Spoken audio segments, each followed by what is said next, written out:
bagian otak. Otak manusia adalah struktur pusat pengaturan yang memiliki volume sekitar 1350 cc dan terdiri atas 100 juta sel saraf atau neuron. Otak mengatur dan mengkoordinir sebagian besar gerakan, perilaku, dan fungsi tubuh, homeostasis seperti detak jantung, tekanan darah, keseimbangan cairan tubuh, dan suhu tubuh. Otak manusia bertanggung jawab terhadap pengaturan seluruh badan dan pemikiran manusia. Oleh karena itu, terdapat kaitan erat antara otak dan pemikiran.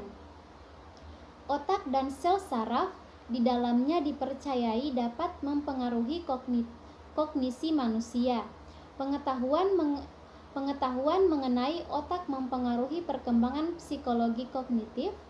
Otak juga bertanggung jawab atas fungsi seperti pengenalan emosi, ingatan, pembelajaran motorik, dan segala bentuk pembelajaran lainnya. Selanjutnya, pengertian otak kanan dan pengertian otak kiri. Yang pertama, pengertian otak kanan merupakan bagian paling baik untuk mengerjakan tugas yang berhubungan dengan kreativitas dan sesuatu yang ekspresif. Beberapa hal maupun kemampuan yang erat kaitannya dengan otak kanan antara lain adalah: yang pertama, musik; yang kedua, warna; yang ketiga, kemampuan mengenali wajah orang lain; yang keempat, mengekspresikan emosi; yang kelima, membaca emosi orang lain; yang keenam, intuisi; yang ketujuh, imajinasi; yang kedelapan, kreativitas. Orang dengan otak kanan yang lebih dominan lebih suka memvisualisasikan sesuatu dibandingkan memikirkannya dalam bentuk kata-kata. Selain itu, mereka juga lebih bisa melihat sesuatu dari sudut pandang lebih luas dan cara berpikir yang lebih bebas. Yang kedua, pengertian otak kiri. Sementara itu, otak kiri berfungsi untuk mengerjakan tugas-tugas yang sifatnya logis. Bagian otak ini dinilai lebih mampu mengerjakan sesuatu yang berhubungan dengan: yang pertama, bahasa; yang kedua, logika; yang ketiga, pemikiran kritis; yang keempat, angka-angka; dan yang terakhir, yang kelima, analisis. Kelompok individu dengan dominasi otak kiri dipercaya lebih detail dan cenderung bekerja berdasarkan data dan fakta. Mereka juga senang berpikir dalam kata-kata dibandingkan visualisasi. Terima kasih. Sementara itu, otak kiri berfungsi untuk mengerjakan tugas-tugas yang sifatnya logis. Bagian otak ini dinilai lebih mampu mengerjakan sesuatu yang berhubungan dengan: yang pertama, bahasa; yang kedua, logika; yang ketiga, pemikiran kritis; yang keempat, angka-angka; dan yang terakhir, yang kelima, analisis. Kelompok individu dengan dominasi otak kiri dipercaya lebih detail dan cenderung bekerja berdasarkan data dan fakta. Mereka juga senang berpikir dalam kata-kata dibandingkan visualisasi. Selanjutnya saya akan menjelaskan fungsi otak kiri dan otak kanan. Fungsi otak kanan. Fungsi otak kanan bermanfaat dalam pertumbuhan emosional Quinten. Fungsi benak kanan pun meliputi keterampilan intuitif, keterampilan meresahkan, memadukan, dan segala format ekspresi tubuh. Sebut saja laksana menyanyi, menari, dan melukis. Kemudian fungsi otak kiri. Otak kiri bermanfaat dalam hal-hal yang bersangkutan dengan logika, beranggapan, dan rasio. Fungsi benak kiri pun meliputi keterampilan menulis dan menyimak serta adalah pusat matematika. Bagian benak ini adalah pengendali intelijen Quinten. Daya ingat benak bagian ini juga mempunyai sifat jangka pendek. Selanjutnya, bagian otak manusia. Dalam anatomi, otak vertebrata otak depan merupakan bagian dari otak manusia. Pada tahap ini, perkembangan sistem saraf pusat otak depan berkembang dan memisahkan diri menjadi dikepalon dan otak besar. Jika embrio otak depan dapat mengalami hambatan untuk berkembang menjadi dua kondisi, ada suatu kondisi yang disebut juga holoprosencephaly. 1. Otak besar. Cerebrum adalah bagian terbesar dari otak manusia yang juga disebut dengan nama cerebral cortex. Forebrain atau otak depan. Cerebrum merupakan bagian otak yang membedakan manusia dengan binatang. Cerebrum membuat manusia memiliki kemampuan berpikir, analisa, logika, bahasa, kesadaran, perencanaan, memori, dan kemampuan visual. Kecerdasan intelektual atau IQ juga ditentukan oleh kualitas bagian ini. Cerebrum secara terbagi menjadi 4 bagian yang disebut lobus. Bagian lobus yang menonjol disebut gyrus dan bagian lekukan yang menyerupai parit disebut sulcus. Keempat lobus tersebut masing-masing adalah lobus frontal, lobus parietal, lobus occipital, dan lobus temporal. Lobus frontal merupakan bagian lobus yang ada di paling depan otak besar. Lobus ini berhubungan dengan kemampuan membuat alasan, kemampuan gerak, kognisi, perencanaan, penyelesaian masalah, memberi penilaian, kreativitas, kontrol perasaan, kontrol perilaku seksual, dan kemampuan bahasa secara umum. Lobus parietal berada di tengah, berhubungan dengan proses sensor perasaan seperti tekanan, sentuhan, dan rasa sakit. Lobus temporal berada di bagian bawah, berhubungan dengan kemampuan pendengaran, pemakanan informasi, dan bahasa dalam bentuk suara.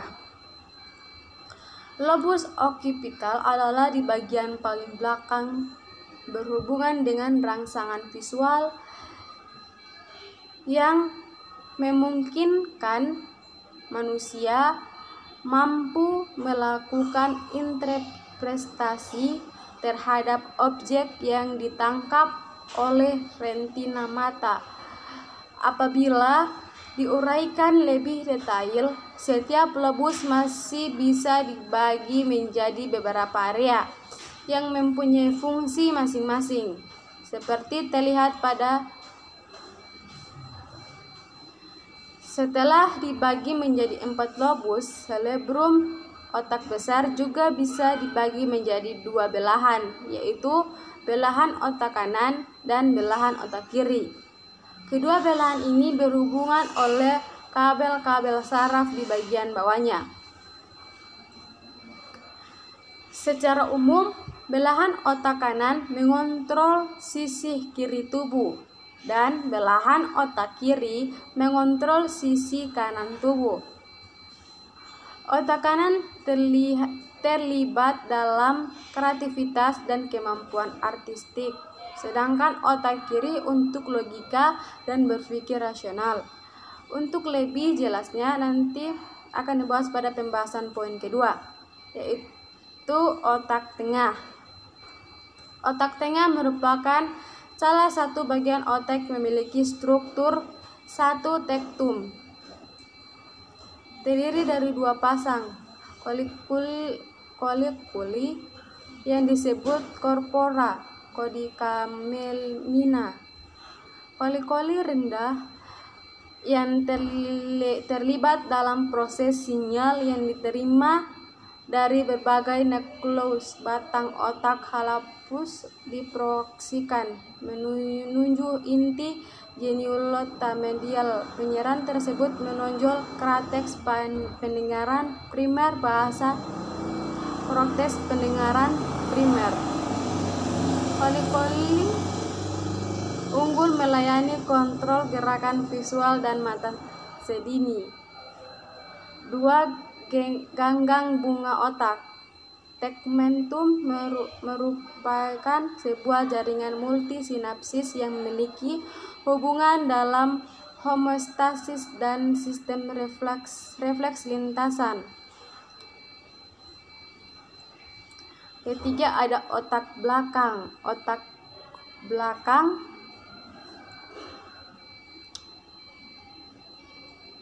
medula, otak kecil, jembatan foral. Ketiga bagian ini membentuk batang otak. Jembatan foral merupakan isi serabut saraf yang menghubungkan labus kiri dan kanan otak kecil, serta menghubungkan otak kecil dengan korteks cerebral. Lanjutan sumsum untuk membentuk bagian bawah batang otak dan pons jembatan yang menghubungkan sumsum tulang belakang. Sekelompok neuron di formasi ratikolar dalam sumsum maju fungsi untuk mengontrol sistem pernafasan dan saraf kranial yang mengontrol detak jantung juga pada sumsum. Hal ini juga bertindak sebagai pusat pengatur refleks fisiologis, tekanan udara, suhu tubuh, pelebaran atau penyempitan pembuluh darah, gerakan seluruh pencernaan dan sekresi kelenjar pencernaan. Fungsi lainnya ideal sebagai pengantar refleks seperti berkedip, bersin, dan batuk. Yang keempat, otak kecil. Otak kecil merupakan bagian terbesar dari otak belakang. Otak kecil terdapat pada posisi bawah lobus occipital cerebrum. Otak kecil terdiri atas dua permukaan berlekuk dan berlahan. Fungsi otak kecil adalah untuk mengatur postur atau sikap, koordinasi dan keseimbangan gerakan otot yang terjadi secara sadar. Jika ada cedera ringan ke otak dapat menyebabkan gangguan pada sikap dan koordinasi gerakan otot. Gerakan menjadi tidak beraturan. Yang kelima yaitu brainstem atau batang otak. Batang otak berada di dalam tulang tengkorak atau rongga kepala bagian dasar dan memanjang sampai ke tulang punggung atau sumsum tulang belakang. Bagian otak ini mengatur fungsi dasar manusia termasuk pernapasan, denyut jantung, mengatur suhu tubuh, mengatur proses pencernaan, dan merupakan sumber insting dasar manusia yaitu fight or flight atau lawan atau lari saat datangnya bahaya. Batang otak dijumpai juga pada hewan seperti kadal dan buaya. Oleh karena itu, batang otak sering juga disebut dengan otak reptil. Otak reptil mengatur perasaan teritorial sebagai insting primitif. Contohnya, Anda akan merasa tidak nyaman atau terancam ketika orang yang tidak Anda kenal terlalu dekat dengan Anda. Batang otak terdiri dari 3 bagian, yaitu yang pertama mesencephalon atau otak tengah, disebut juga midbrain, adalah bagian teratas dari batang otak yang menghubungkan otak besar dan otak kecil. Otak tengah berfungsi dalam hal mengontrol respon penglihatan, gerakan mata, pembesaran pupil mata, mengatur gerakan tubuh dan pendengaran. Medula oblongata adalah titik awal saraf tulang belakang dari sebelah kiri badan menuju bagian kanan badan. Begitu juga sebaliknya. Medula mengontrol fungsi otomatis otak seperti detak jantung, sirkulasi darah, pernapasan, dan pencernaan. Pons merupakan stasiun pemancaran yang mengirimkan data ke pusat otak bersama dengan formasi retikular pons yang menentukan apakah kita terjaga atau tertidur. Keenam, limbik sistem atau sistem limbik. Sistem limbik terletak di bagian tengah otak, membungkus batang otak ibarat kerak baju. Limbik berasal dari bahasa Latin yang berarti kerak. Bagian otak ini sama dimiliki juga oleh hewan mamalia, sehingga sering disebut dengan otak mamalia. Komponen limbik antara lain hipotalamus, talamus, amigdala, hipokampus, dan korteks limbik. Sistem limbik berfungsi menghasilkan perasaan, mengatur produksi hormon, memelihara hemostasis, rasa haus, rasa lapar, dorongan seks, pusat rasa senang, metabolisme, dan juga memori jangka panjang.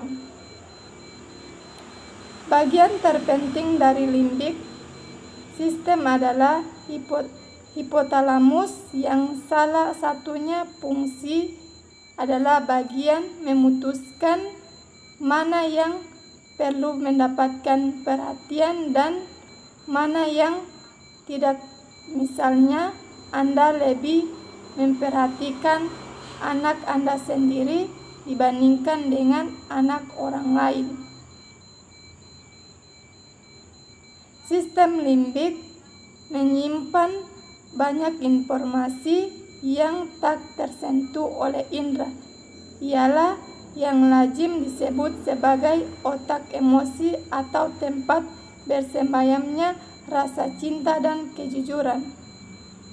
Carl Gustav Jung menyebutkan alam bawah sadar atau ketidaksadaran kolektif yang diwujudkan dalam perilaku baik seperti menolong orang dan perilaku tulus lainnya.